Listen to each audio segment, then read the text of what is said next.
with the quick intros of what your position is or what you're doing and in relation to Handshake. Handshake, Jesse? Yeah, I've donated a lot to the ecosystem development, built certain things, collaborated with different builders to launch products on Handshake. And basically, I call myself an enthusiast, but feel passionately about Handshake is a decentralized root zone. And so, yeah. Yeah, we appreciate it. Yeah, thankful to be here. Yeah, we've always been since I think 2021 or 2020. When did you first get involved?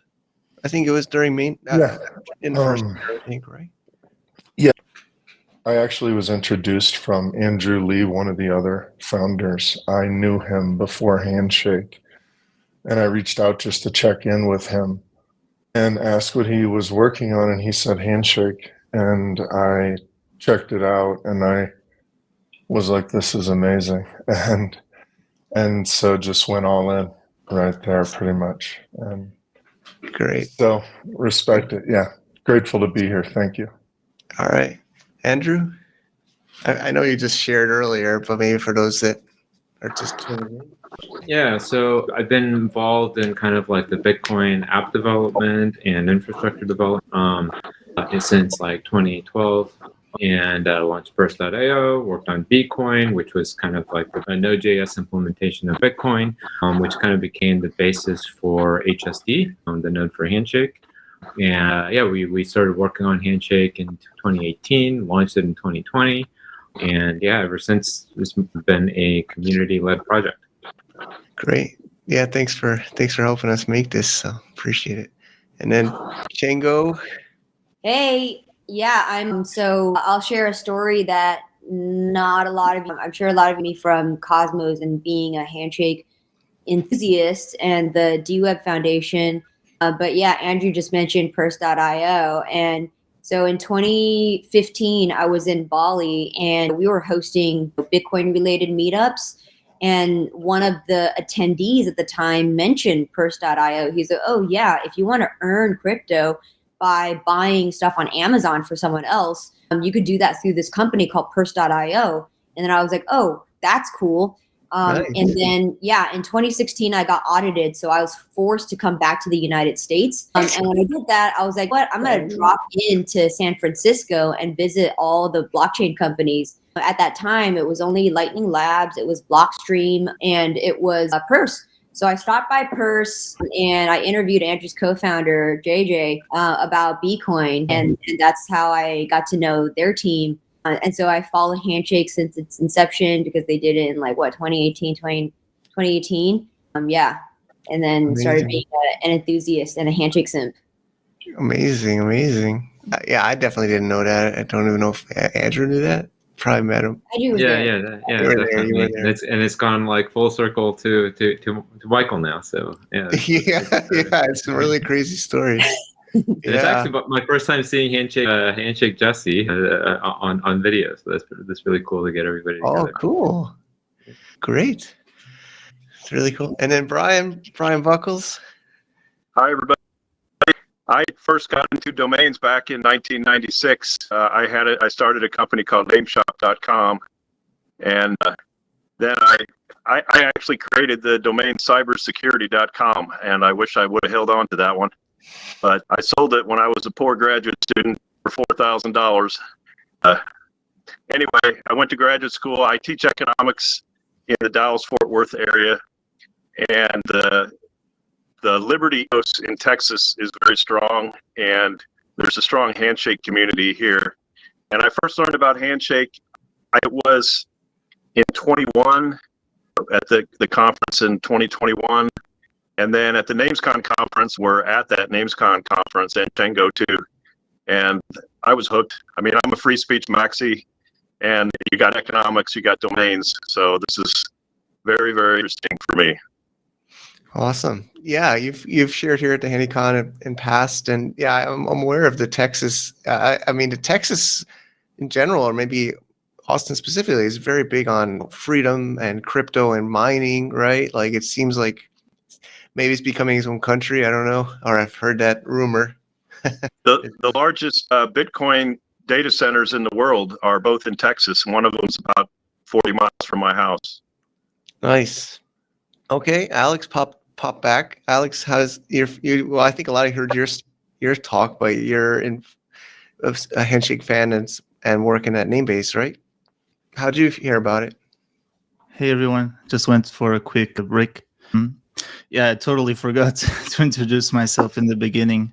For those of you who don't know me, my name is Alex. I started basically when I started working at Namecheap. So I've been at Namecheap for 4.5 years now. Started off as a UX design manager, working on innovation projects on how to innovate domains and its utility. And I first heard about Handshake really because of the Namecheap's interest in Handshake.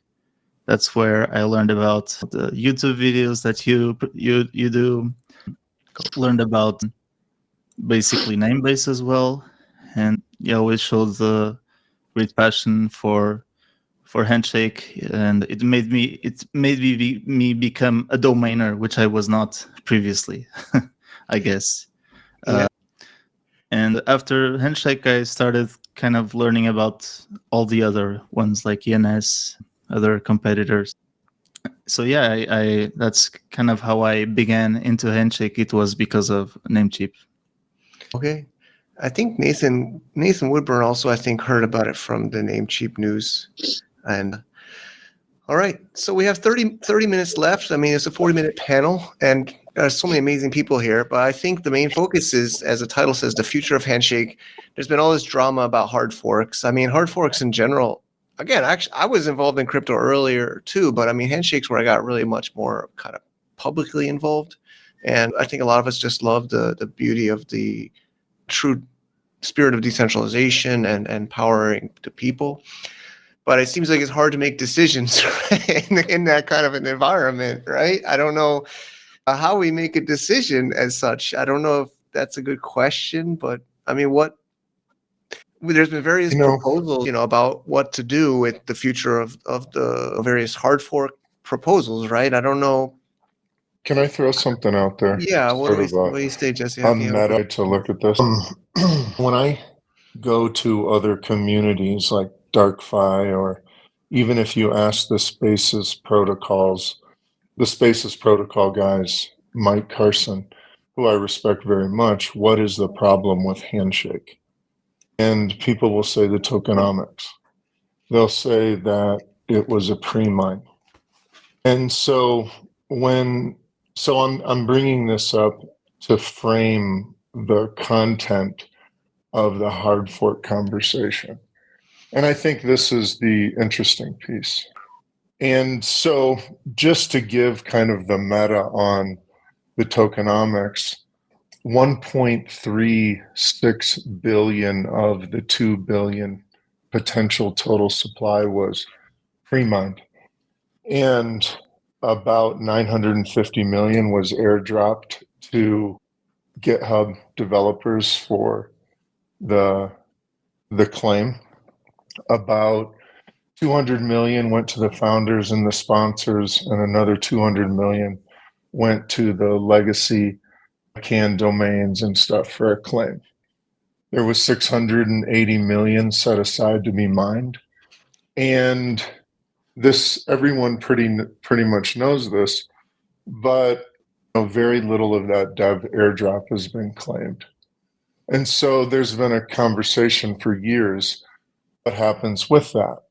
And so there's kind of like two poles of this, because when the major criticism is around tokenomics and you think about how to address this, this is where the interesting conversation around hard fork or forking has come up. So it's on one side, it's the prevailing conversation is make it unclaimable, make the emissions simply the mineable coins, and get rid of the unclaimed dev airdrop and fix the tokenomics. And then there on the other side, reallocate those coins into various pools that would then be managed. And so that's kind of the spectrum of the conversation. And I think it's, very meaningful from many perspectives. And I think I see all of them. And I think part of why I'm here today is because I've been involved with those conversations. So that's when we talk about hard fork, that's kind of the fun content. I mean, the worst outcome word. I've seen over the last discussions is we've lost some amazing people in the community. Some people chat about Noel in the chat. I think somewhat it was a results of some of these discussions. So I just hope we can stay together as a community. I mean, it's a rather small community already. So I just want to say that I hope we can stay together as a community. I know it's hard. I guess some of these like Django, Andrew's more OG and you too, Jesse. With in Bitcoin, there's a lot of drama in Bitcoin. We know I wasn't so involved, but from afar, as a spectator on the block sizes and such things. But yeah, I mean, I just hope people can stick with it, even if they're maybe not. I don't know. I don't even know the full reasons of some of these people falling out. Well, he laid his heart out there and represented a view that was controversial, and I think more controversial than maybe he anticipated, right? And so he took a risk, and it's vulnerable to do that. And it's a very intense conversation. I think a lot of people had a proposal for how they might use the money, and if they didn't get a lot of traction, didn't stick with it. And it's a major consensus change. And these are very difficult conversations. And you wouldn't expect it to go without contention, right? To use an Adam Back quote, if it wasn't contentious, it wouldn't be valuable. But to be able to have hard conversations in a safe space and still hang in there. So Yeah. I mean, I appreciate the kind of like meta framing here, and I think that is helpful, and that is basically the reallocation or what to do with this unclaimed airdrop that has been central. I mean, even since kind of the beginning. But zooming back out, like, and thinking about the motivations behind the airdrop in the first place, allocating the large percentage of the initial supply towards open source devs and the open source community. The general idea behind that was I mean, if you kind of think back on the ethos of Bitcoin and things like that, then you start to kind of wonder, like, I do think there's a strong argument that that something needs to be done to, whether through an airdrop or through something else, to kind of seed the network, an initial set of participants. There hasn't been a project since Bitcoin that hasn't done that and has been successful in terms of market cap or kind of adoption, right? In terms of like completely fair launch and these types of things. And even if you look at like this cycle's metas, with a lot of these meme coins and stuff, I mean, they kind of like play. They kind of pretend like that it was a fair distribution and these types of things, but when you actually kind of like look into it, there's bundled supply and things like that, and that adds to motivation for marketing these coins. And realistically, the fair launch coins where people don't bundle those things don't have a means of capturing attention, right? And so the idea behind Handshake was, well, all right, we don't want to maintain a foundation. We don't want to have a centralized type of coin. And if you look at like even Solana, the team owns through the foundation and these types of things, like close to 60% of the supply. And when it launched, Ethereum, all these different projects keep a good amount of supply to run it through a central kind of distribution and attention harvesting kind of mechanism. So for Handshake, it was like, all right, well, we know that this is probably the case, that you need some form of way to like have some widespread distribution and a way to capture attention within some kind of, within a subset of people that you think could be early adopters for a network like this. And so for Handshake, the idea was, well, who would appreciate what we've built the most, right? And a lot of this was kind of looking back on Bitcoin and saying like, hey, with Bitcoin, it was kind of like the early technologists and these types of things. So wouldn't it make a lot of sense to get like open source developers? And instead of having a foundation and a company that continues to, give them grants or things like that, why don't we just kind of do this through this like airdrop mechanism? Now, since then, like as Jesse pointed out, almost none of it's been claimed. I think it's like 2 or 3% of that airdrop has been claimed. 97, 98% are still kind of stuck, and present something around 600 to 900 million coins. And so, yeah, a lot of the ideas, I think, I certainly do get the Mike Carson type perspective where it's like, hey, this is not necessary. We can do Bitcoin over again. But then like the other side of that coin is like, well, maybe it's possible that Bitcoin, because it was first mover, was the only coin that could do that. That's A. And B is, well, Satoshi did mine the first however many blocks to accumulate 1 million coins, which close to 5% of the network, which he didn't really use. But if you look at the early Bitcoin talk kind of forums, he did give it out. He ran faucets. He did try to like distribute that himself, and he mined those 1 million coins at basically zero cost on a standard computer, right? Because he launched it. He was the only one that really knew about this project, and didn't have any competition to mine these coins. And so, yeah, I like my view on this is yes, I do get that we probably don't want to re-centralize, right? We probably don't want to re-centralize until like a foundation or something, because it would violate a lot of the ethos behind the community that we've already built. But on the other end of things, we do need some kind of mechanism well, I don't know. It doesn't necessarily have to be reallocation, but some other kind of mechanism to aggregate that attention and build an initial set of stakeholders to kind of solve the cold start, quote unquote, like cold start problem. And so I think that was a lot of the motivation. Around Chango's, I know Chango had some proposal ideas earlier on. Noel's proposal that I helped on was also kind of like in that line of reasoning. But yeah, it may not have been perfect. I don't know if a perfect mechanism exists. And then a separate point, like around governance, yeah, for whatever reason, it's been harder to like upgrading a proof of work network, especially has been harder to do than a proof of stake network. And I don't really know the reasons behind that. I guess proof of stake, there's just clear. I know the reason, and I can explain it after. Yeah. Well, there's maybe like clear-cut voting, but like with proof of work mechanisms, the idea was just like the miners activate these kind of soft forks, or miners are in charge, and miners tend to not be as like vocal stakeholders of a network and so like miners basically lost kind of the debate in 2017 on Bitcoin, and they ran some PSYOP instead.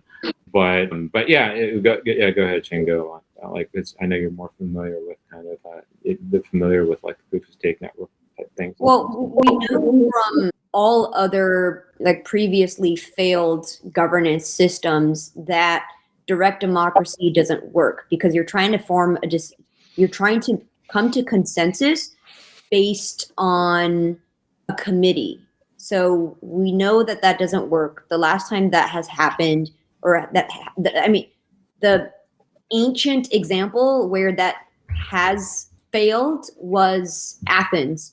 And so in proof of stake networks, it is arguably more centralized compared to a direct democracy. But we've seen what sort of kind of works, which is representative democracy. And that's what we have in the United States. It's a republic. We don't have every citizen vote on every single bill that comes through Congress, and that's because nothing would ever get done.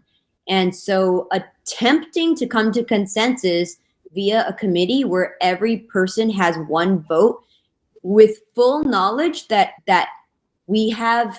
there's information asymmetry. There are various people with strongly held opinions, but they have arguably less experience building blockchains and ecosystems, trying to get things listed, working with integrators and all of these things than some other members.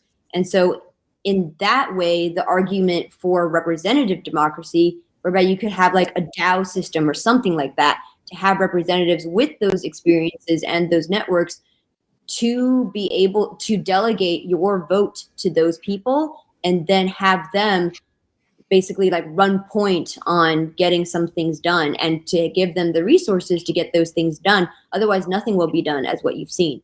And so in my view, in these past 5 years, we've seen that direct democracy is a failed experiment, and continuing to move in that direction is going to, like, it's completely deterministic. You're going to keep failing every single time. And so, first of all, like, arriving at a more efficient solution just at the governance level is going to solve one pillar of the sort of stalemate shackle problem that the Handshake community currently has. And so that's why I think the viewpoint of, I guess, Noel, myself, Mike Carson is kind of that, right? And so there's not going to be a perfect solution. And while you still want to preserve the underlying decentralization of the protocol, there needs to be like a way or a mechanism that allows people to come to decision. So proof of stake networks have a like a built-in system that lets people do that. That's not perfect either. Handshake has like a nice like has the flexibility to be able to figure out exactly how they want to delegate stuff without like a staking system built in. But we have to figure that out first. If I can comment about it, Andrew had mentioned, why is it hard to upgrade this system? Well, it's really because there's 3 people that could do it. It's Matt Zipkin, Nodar, and JJ, right? And it is a permissionless network. And like you're saying, in some ways, Chango, if you've got the power to do it, you could just fork it and say, hey, we're the ones that can actually execute this. So that's the way that we're going to take it. I think because, like you're saying, governance is difficult, right? And it does come down to, well, who would write it? There's really only those 3 people. And that's part of why there's difficulty upgrading, because it's an esoteric. I mean, really, yeah, no, I don't know if I would completely agree with that. I mean, to say like the people that have keys on GitHub. No, they're the legislative branch, and the miners are the judicial branch. That's an interesting thing about this. I think that I misjudged, because anyone who has been around for a while, like we've all said here, there was no funding at the protocol level for Bitcoin, so you had to be a zealot to build on it, right? And ever since then, there's been attempts to try to get funding to build on the protocol. And so the fact that the dev airdrop coins are still there could be seen as like this miracle, right? They're meant to be used for development. But then when you do that, it's like then a governance experiment breaks out, which can be brutal and greedy, right? And it's different than just having a blockchain that is its own source of truth. And if we're going to build on it, we're all going to be zealots, right? So I think that's part of the context. The real thing is, who could actually execute that? I think that's Handshakes is in that situation, because forking has always been part of things, right? Whether it was BCH or F and ETC. But the thing that I underestimated was the opposition to reallocation. And so and then it becomes kind of like a gaming experiment about what we've seen in the past about ETC and Ethereum and BCH, and could there be a network split? Because when I talk to Zipkin or something about this, like, hey, can this just happen like as innovation? Okay. And be like non-combative? There's always that conversation about the network split. And I know there's a lot of people who mine and have interests in mining the original coin. And so census becomes this a larger question. Do you even need it, first of all, right? And could it ever arrive there? So why even seek it, right? could you convince everyone to run that software? And so Let's hear from Brian when you're done. Yeah. Well, I agree that the tokenomics has to be addressed. I mean, this is much more complicated than Bitcoin because we have two economies going on. We have the name side of things and we have the token. And everyone loves the names, but what we have to have an underlying network that's robust and secure. And with a coin price less than a penny, nobody's going to mine that coin.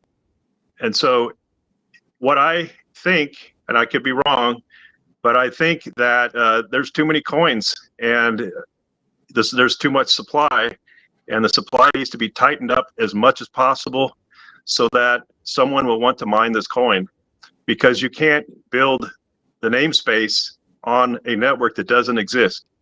You need to consider the other factor of liquidity, and this has to do with how thin the order book, like the depth of the order book is.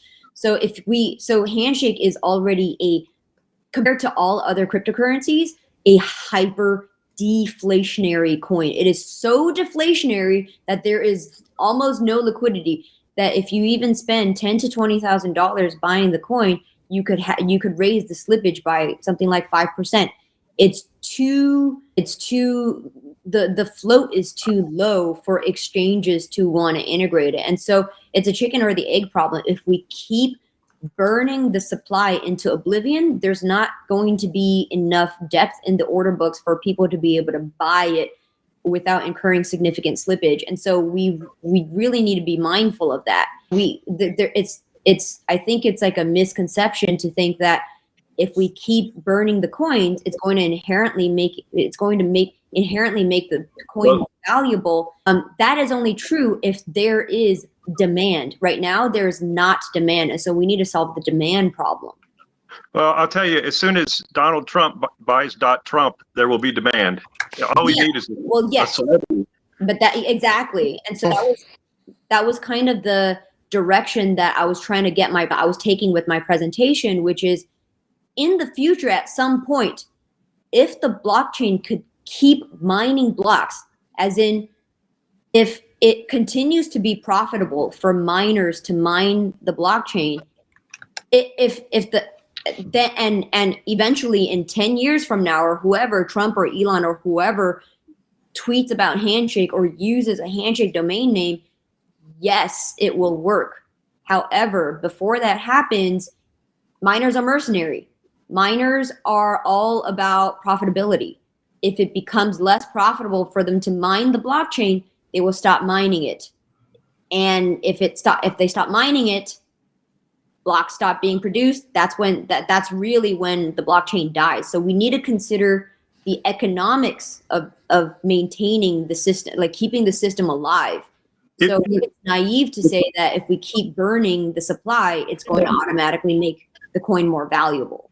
I mean, I generally agree with that. I mean, I think liquidity and price, these types of things follow attention, right? So if you have attention, like case in point, your Donald Trump scenario. If Donald Trump, what would Donald Trump buying anything on or interacting with Handshake basically do? It would just give a lot of attention to the project, and the attention, the price and liquidity, all these things would follow the attention. So attention should be really what we focus on, because liquidity and price and all these things are just a function of that. Where the decimal point is on the price, I mean, that really, whether it's under a penny or under a fraction of a penny, or I mean, that really doesnn't matter. People in terms of like this project and getting things started, I mean, yeah, we have great tech, we have a great community, there's a good use case, but attention's the piece that needs to be solved first.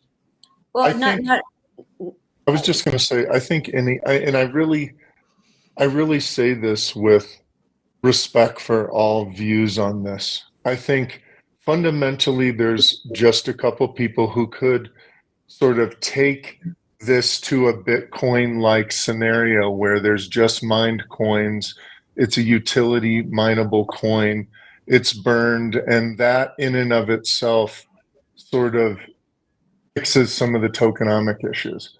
But there's also the reallocation side. I've played around with this because Adam Back said to a friend of mine that BCH was an unexpected dividend. And I thought that was an interesting way to look at it. And, with ETC and Ethereum, which everyone here was there for, it was a split. But from the consumer standpoint, they had a copy on each side. Yeah, it's dividend. And an unexpected dividend, right? Like, what does the user think? And so, I was really thinking there's this idea of, okay, avoid a network split. We don't want a Handshake Classic or a Handshake Cash, or at least no one would want that. But is there a way that like exchanges could support both, right? Like, is there, because there's an argument for innovation and being like, hey, we have an opportunity to use these coins and fund innovation and do something interesting. Or we could get rid of this money, which it is, and we could just go to this decentralized root zone and we're all going to be zealots and tough it out. But to a consumer, is it possible to embrace both and be like, let the best chain win? Or when I think about how that's played out over time, it makes me think, okay, well, would an exchange support that? Would you have your names on both chains? Would you claim one? Would you have to choose? Would there be a chain split? Would there be concern for 51% attacks? I think that's all real. Unless there's 100% consensus, right? Which I truly believe there's not, based on what people say to me. There would be some sort of the poll right now. You can look, if you see the poll tab, it's not even clear. In the poll of like 20 people that filled it out, it's not even clear. But from a consumer side, what if you had names on both chains? What if you had coins on both chains? And it's just a way to actually massage the conversation toward some sort of resolution that respects everybody. Because people I really care about are like, there's no way I'd want to do that. And then I actually came to the argument thinking, oh, that's interesting, because it'll fund protocol level development, and literally only 3 people can build on the chain, and that doesn't make any sense.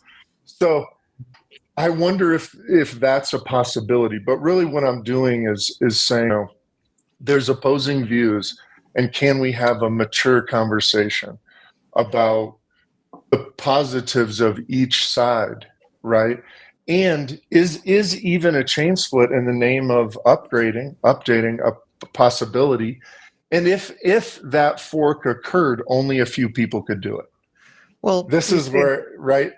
Yeah, which we all know is a reality. They'd have to get it merged.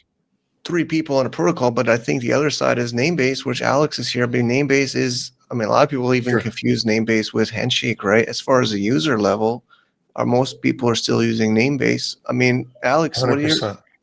Do you have any thoughts? I don't know if you want to throw you as Namebase or personally, but what are your thoughts? Let me save him on this. Nodar wrote the last fork. Nodar works for Namebase. I asked Nodar about it, and he said he can't do it, but put it out publicly, and he doesn't think a hard fork's necessary.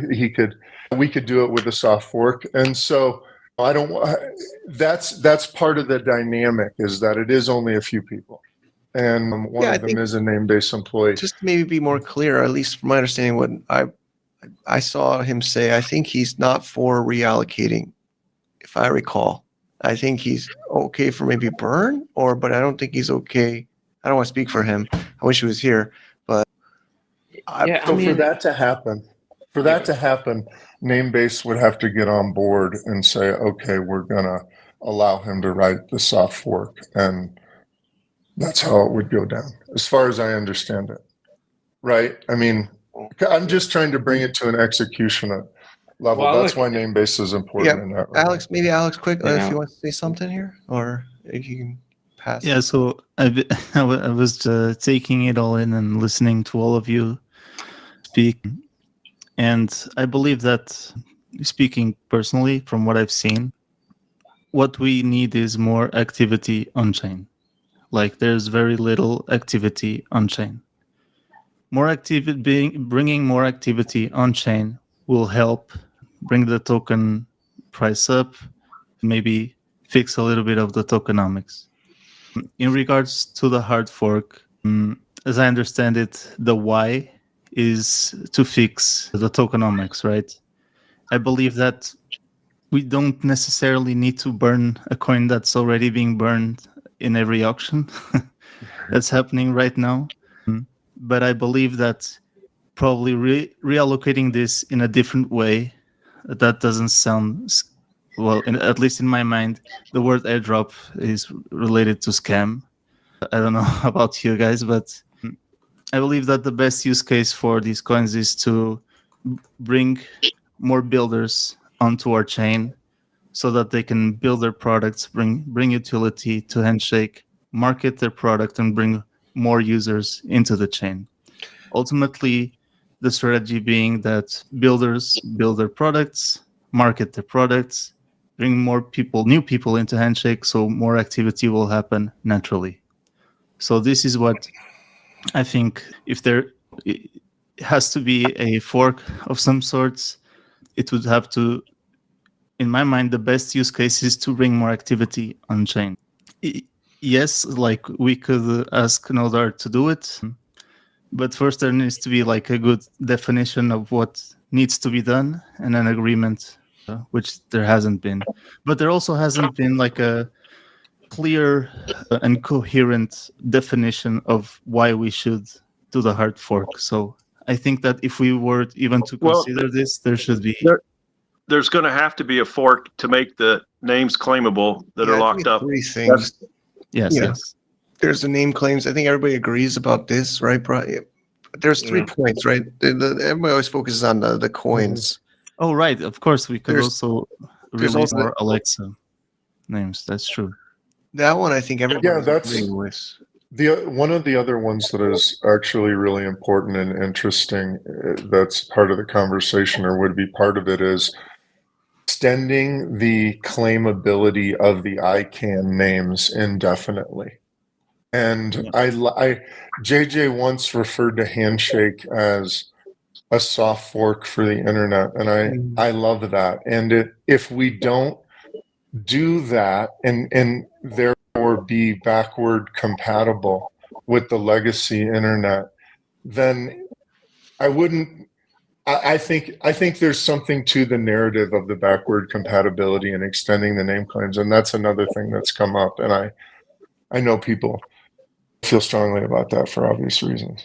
Yeah, I mean, I don't think I've seen too much pushback on those types of things, like releasing more of the ICANN names or extending the legacy ICANN names. I mean, those seems to have like pretty much unanimous support around those other two. I think I see in chat somewhere that we need another poll for that. I mean, I think you'd see 100% support. Yeah, for I mean, I could just add it, I guess, just to extending those two things. I mean, the real contention is around like, reallocation. But before we go into like reallocation, I mean, I think the core issue is like, what does the chain need, right? And then what does Handshake as a community need? And kind of like, from my perspective, it is just like more attention. And whether that's through reallocation or through something else, like Alex is mentioning more on-chain activity. I agree with that. But how do you get on-chain activity? How do you get liquidity? How do you get price action? All those things seem to like lead back to like, hey, you need some kind of attention. And so if you go back to attention, yeah, reallocation isn't necessarily the only way to get more attention into the attention on the Handshake. There are other ways to do it, right? Money will get everyone's attention. Exactly. But money would require some kind of form of either fundraising, reallocation, or something of that coin sort. Price. If the coin price goes up, you're going to have a flood of people coming in. Okay, but what I'm saying is price follows attention. And so if you don't, how are you going to, like, it all goes back to price follows scarcity. Not attention. That's fleeting. Scarcity will create the price increase. You could make a blockchain today that has a supply of 1, right? And that very scarce. Only 1 coin on the entire network. But if it doesn't have any, it would be one of the most scarce coins out there, right? I could make it right now while we're on this call. Does that mean price would flow to that coin? Probably not. It needs to be dividable. Yeah, of course. Like, let's make a dividable one that goes up to 9 decimal points. Are you saying that the halvings alone are going to be enough to create the scarcity that will drive the price up? No, I'm saying I think what he's saying is you could have a piece of inherently valuable object that no one else in the world knows about and no one else in the world considers it valuable besides you, who has you are the only person who has this asymmetric information that this thing is valuable, and you need to go out and sell it to people and convince them that this is valuable so that another person is willing to buy it and subscribe to a shared delusion of valuability, of value in that thing. And that's the mechanism behind fiat. That's why everyone is part of the shared delusion that a US dollar is worth a US dollar and that a Bitcoin is worth like 100K or something like that. What Andrew is saying is that if other people are not convinced or don't even know about this, it's not going to have value. So the question is, how do you, it's a marketing problem. How do you get other people to subscribe to the shared delusion that this thing has value? And it's an attention problem. But the question is, and I really would love to impress upon everyone who's listening to this, as someone who has spent at minimum 5 years of her life in a professional career to acquire this attention at Cosmos, we spent at least $5 million to do that, to get the coin to where it is. It has to do with marketing, ecosystem development, community building, business development, partnerships, integrations. Everything costs money and people need salaries. And so to kind of believe that attention could just be acquired for free or for low to no cost is you don't know the sausage factory, like how the sausage is made. This is why the inverse. I have seen people say, and Brian, I just want to address this because it's really about what do we do with the coins? What happens to the coins? And so one side of this is, hey, we can end this airdrop now. We can make this like Bitcoin. There's 900 million. There's 600 million in circulation. You could mine the other 300 million. And so that's an idea on one side about sort of crystallizing into this. There's no funding at the protocol level. You mine this coin and you've got to be crazy to build on it, which is Handshake. Let's just put, if we're real about it, because that's where we've been. Because that's where we've been. But then the other side is, okay, the devs didn't claim this. It was intended for innovation and to onboard new people. Is there something we can do, like use this money for marketing dollars or incentivize other builders to further the chain? And so those are like polar opposites. But this is also why you have things like ETC and Ethereum, or we want to innovate, or we want to stay the old way. And it's also why I'm trying to find a place. I wonder if there could be two. Or do we just stay at this conversation for another year and another year? Because, and the only reason I say this is because everyone, and Andrew said this earlier, there's nothing wrong with Handshake. It works. But the tokenomics are broken. That's other people saying this. And I care fundamentally about Handshake working. And if there's upgrades we can make to the tokenomics, great. But that's what other people say. That would require, right, either JJ or Nodar or Zipkin. And I keep going back to that because we don't have funding for devs at the protocol level. It's part of why I started that donor advised fund, because we can't upgrade the network. It's like a big deal, right? But once we have this pot of money that we reallocate, that becomes a governance question. And that is ugly and dirty. And you see different chains go through it. And I've been through it in participating in the Cardano ecosystem. They have hundreds of millions of dollars of money to fund the ecosystem, but it brings out the greed in people, or we're going to stay in control of this. It gets wild. Governance over money is ugly. It's nice to just think we're going to be Bitcoin and there's going to be no governance except over protocol upgrades like this. But Handshake is at that crossroads, and it's like literally a fork in the road. But I can see the benefits of both as a consumer with this narrative of an unexpected dividend. It honors both sides without making people crazy and I don't know if this is true. This is the thing about Alex. I wonder, is there a way to have names on both chains? It reminds me of needing replay protection when BCH forked. Just try it both ways and see who wins.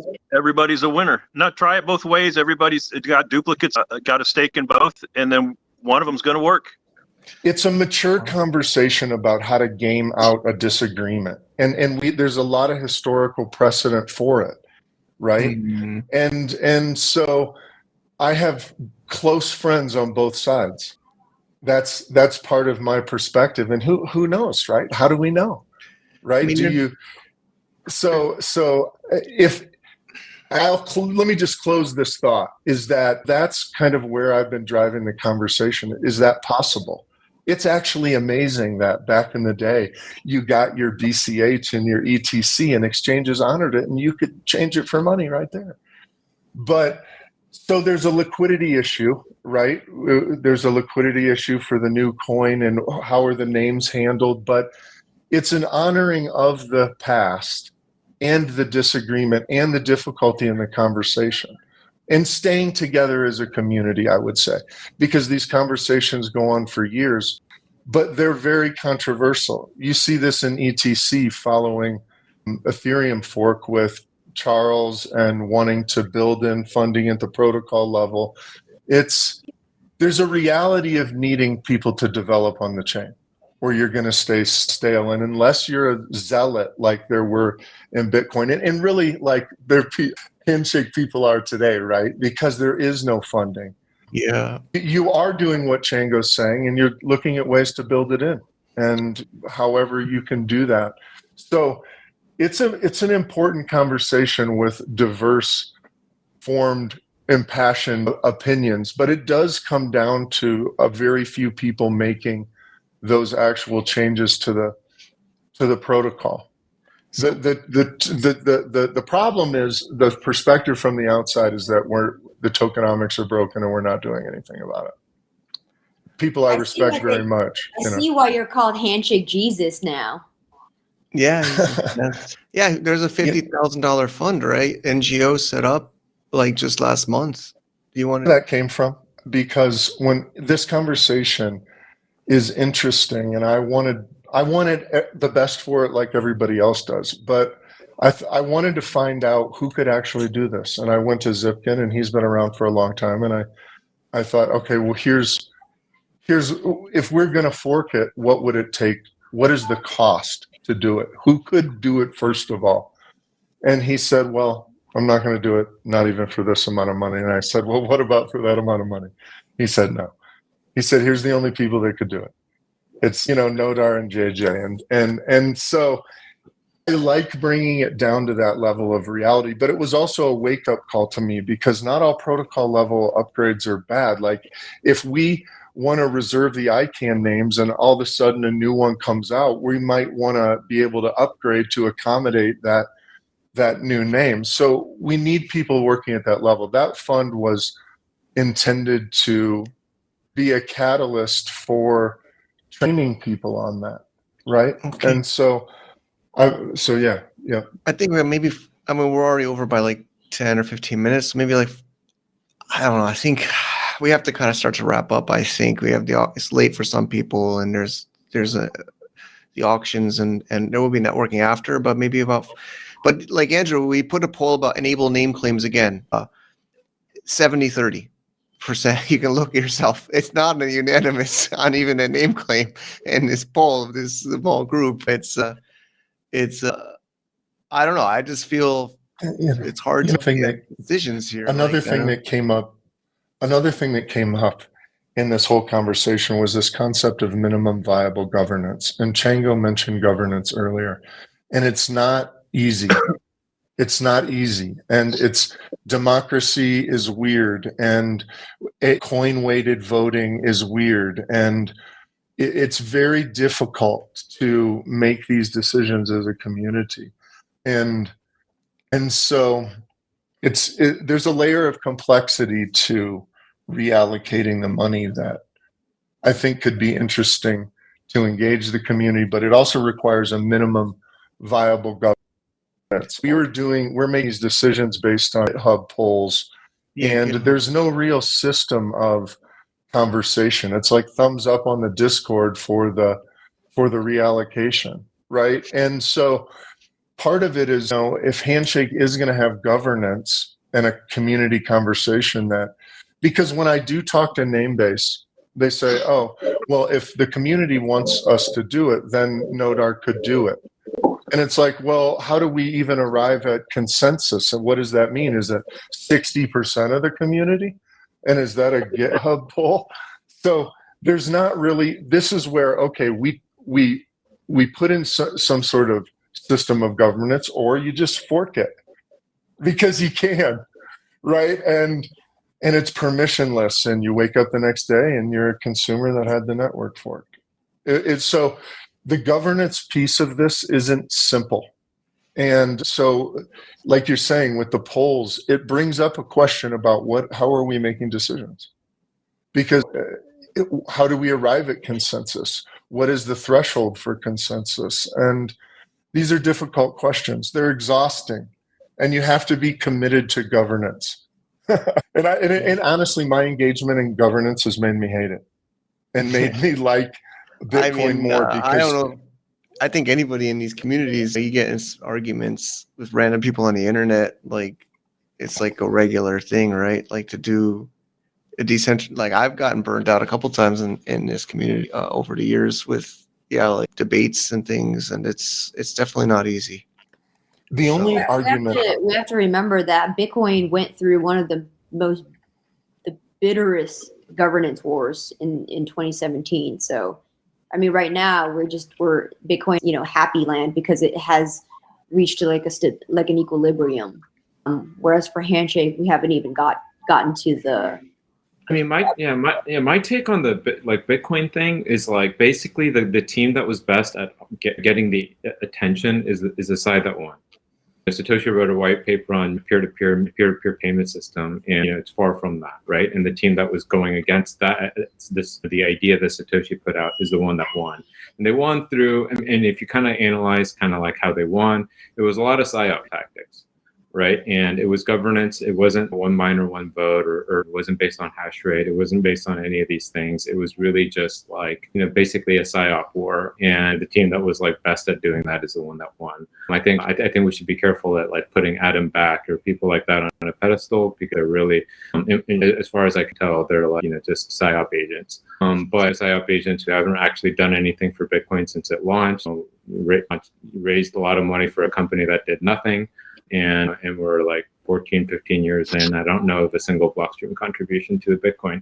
But regardless, I mean, I do think this is a tough question in terms of like, how do you upgrade? I mean, you do need general consensus around like, hey, what is the problem? What are we trying to achieve? And in my personal opinion, just kind of like more as a closing thought, I do feel like all the problems that we're all pointing out, I think we're all in agreement about all these things. But at the core of all those issues, whether it's liquidity, price, on-chain activity, devs, etc., I think attention is the thing that leads, and all these other factors follow. Okay, thanks, Andrew. Yeah, maybe just closing marks. I mean, we do have, there's various, like Santiago does decentralizers, discords, usually about once a month, the Sky Includer, and we do like a monthly Twitter space, X Spaces. We try to call it Handshake Mastermind. Others, of course, are able to do this. Can I ask a question? Is JJ still interested in Handshake, or is he on to something else? Yeah, he definitely, he has all of this ancient, neither JJ or I have sold a single dollar he do. No, I mean, are you still to me, you guys are the founders. So if you guys all agreed to make a decision, probably everybody would go along with that. I mean, it seems like that's the case, but I did put my hat in on a idea for kind of like an upgrade type of thing, and there was a lot of controversy and kind of resist against that idea, which is fine, which is totally fine. That's just part of being part of the space, and it's actually proves to be more decentralized for Handshake. But yeah, JJ was for that, but for that kind of thing, and if we had gone through, and there was community support, I'm sure he would have helped out on that kind of thing. But given none of us are interested in pushing through on a contentious hard fork. Okay. Yeah. Last words from others. I mean, again, I don't know. I don't know if we were expecting to make a decision today, but I hope this was helpful for the community here. I think generally the bigger feedback has been burn. To be honest, in the GitHubs, the highest voted proposals is burn. But what I've noticed is a lot of times the builders or certain builders want to have reallocation to support what they. So sometimes I think the burn people are the ones maybe that are not actively maybe I'm wrong, but are not more like the investor only. So of course they want to burn because they think it's going to push the price up. So some of these builders that have left the community are like, oh, they just want to sit and wait for us to work for free. That's kind of the other side of the argument. Yeah, and for the record, I'm not against a burn. No one's against the burning. I just don't believe burning coin will have any effect. And I mean, for all of us here, I think the 92% of coins that are just locked up, you can just consider them burned. No one's going to claim it, right? And so burning it or not burning it or whatever, it doesn't actually matter. I think the other side of that is there are people that look at this. Supply, they look at this from a news. They just come in and they say, "Oh, there's this. I'm going to get dumped on like the Donald Trump token, right? Doesn't he have 80% of the supply? I wouldn't buy Trump because he has." Yeah, but look at Ripple. They have 95% of the supply. And there's projects that have way more, and they seem to be doing fine. I mean, I honestly don't think that's the reason people don't buy. I mean, I think the reason people buy things like Trump or anything like that is because they think they're going to make money and the thing looks like it's going to go up and it has all the attention and that's why people buy. And you can point at Ripple. I mean, Ripple's maybe the best case study at that. I thought that thing was going to be dead a long time ago and it's still kicking. I mean, look, Ripple has it's a good example of leadership at the top and they're able to make decisions. Not that we want to be like Ripple, by the way. I'm just pointing that out. Also, materially, maybe on a technical standpoint, they don't really contribute all that much, but they do have a lot of integrations and partnerships with very powerful people with Web2 traditional finance rails. That's very important, and that's all people care about. It reminds me of, because I was around, and so were you all of you, when Ripple launched, and I have friends that wouldn't even consider it a cryptocurrency. Yeah. But you argue, though, they've won the game. Yep. Right? And so no one even cares. No one wants to know the story. They're like, hey, do you like Ripple? And I'm like, well, actually, let me tell you about Ripple. It's 100% pre-mine. But no one cares. I'm at a networking event here. People are pushing me. It's bigger than Bitcoin. Yeah, they're like, we don't care. We don't care about a pre-mine.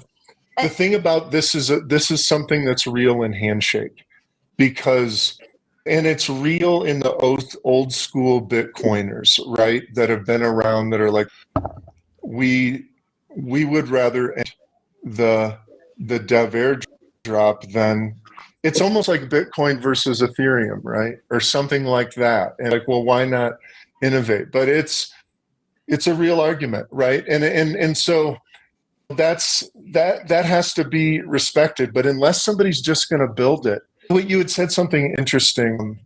You said you're not interested in a contentious hard fork, but I wonder if it's possible to be collaborative on a hard fork. Collaborative hard fork, yeah. Is that even a thing? That's not a thing, but it's interesting. And so, because if that's the case, that JJ's not going to just do it.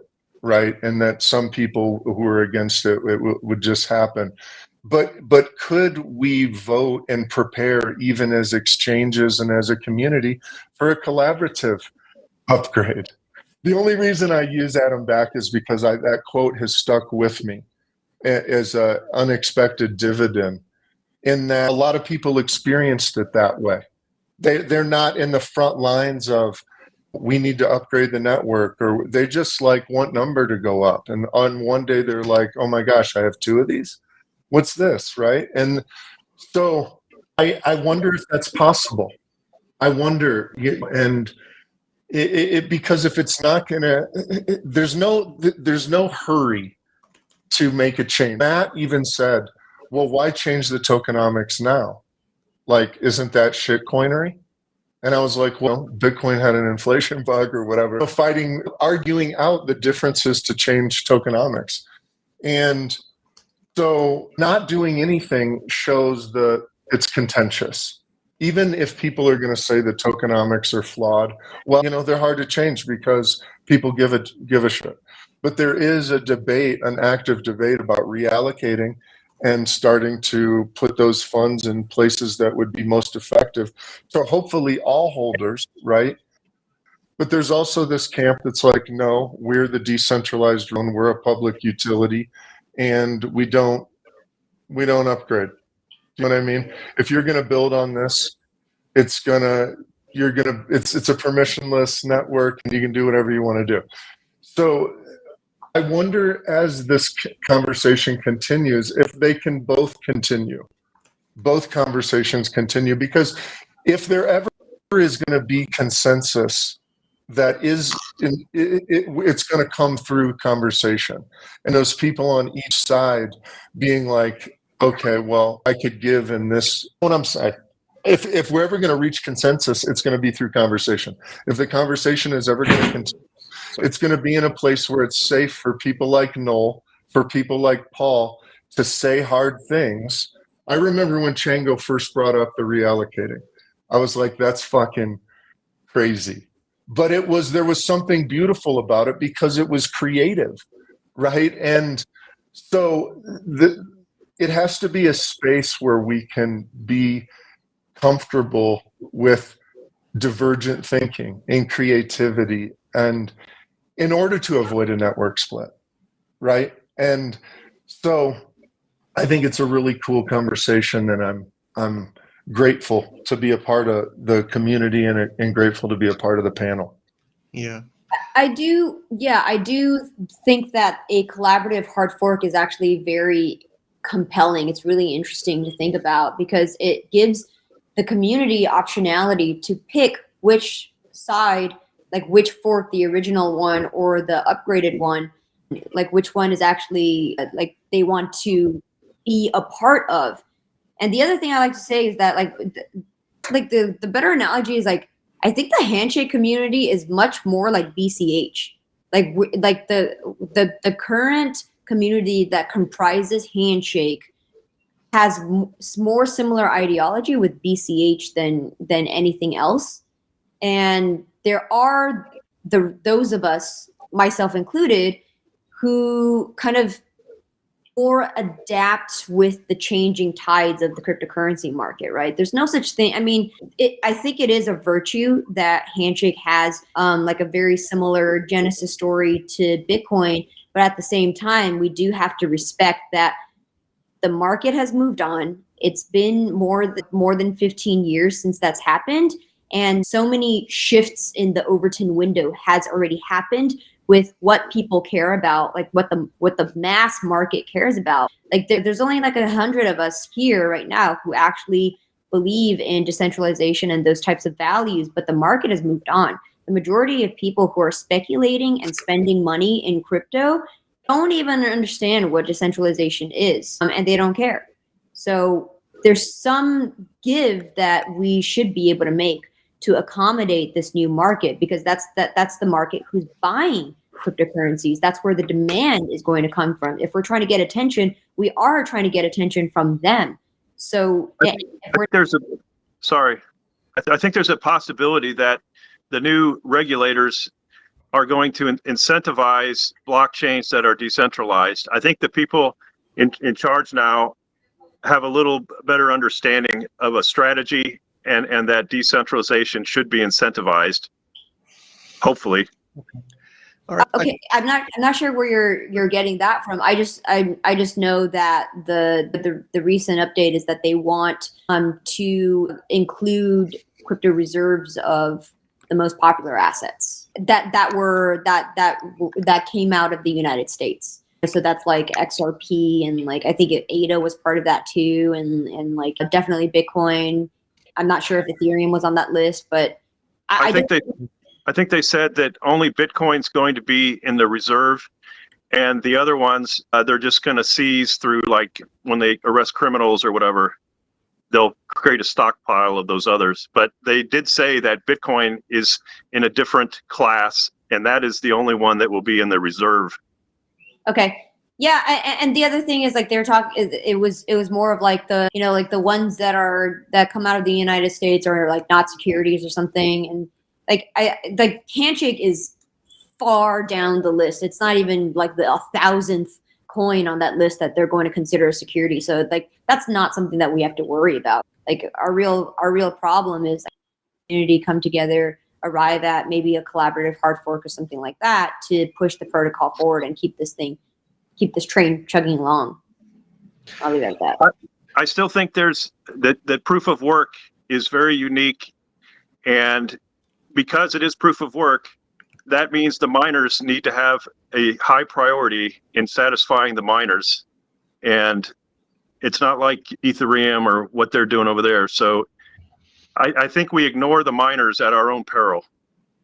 We tried to invite them here. I mean, we invited DX Pool, Bitmain, some others. That's a whole other show. They have their own opinions, right? Like F2 Pool, Wayne Chen, he's always got his own opinions about things, but I think he's following along too. Yeah. Okay. Well, I hope this was helpful. I mean, we I think hopefully educate some people about these discussions, these decisions, and I think I don't know. I thought we'd even be more clear, but I still feel like we're not really on. I think there's still pretty distributed decision thoughts. Just looking at these couple rough polls with a small group of people, but yeah. So we'll just I guess we'll just have to continue this discussion. Please just try to don't just wait for HandyCon next year. There's things to do, right? I think we got to split up these three parts of the hard fork. I think name claim is supposedly the easiest one, but that one even still has 73%, 26%, 15 out of 5. I think the title of that was a little vague, but okay. Yeah. Yeah, I just didn't have time to type. I copied Simon's post in there, but I agree. Okay, but appreciate everybody here. I think this just shows that we all care about it, right? Chango says about 100 people here. I think the world will continue to care. I still believe this will be what the future holds, and we need these technologies and true decentralization. So I know we're not the majority, but Bitcoin is still early, right? I think Andrew says in other discussions, right? Like Bitcoin was many years before it got more traction. And like Chanko said, like Doge was just flat for like a long time until Elon picked it up. But we can't just sit and wait either. But yeah, we'll just have to continue this conversation. And please, the community. Also, Todd is going to have a spaces, I believe. I really appreciate Todd here. We need more people helping continue the narrative and the discussion. It's not just a small group. We want to expand the conversation to everybody. So thanks for sharing with us. And yeah, okay, and we'll see you all in the auction right after. Thank you.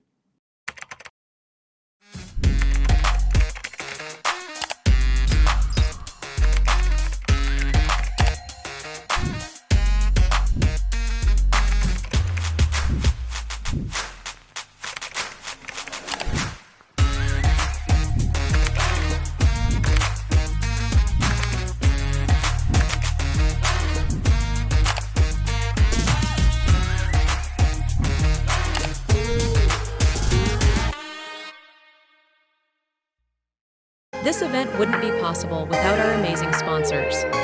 Our bronze sponsors, D-Web Foundation, .x, our community sponsors, Handshake Australia,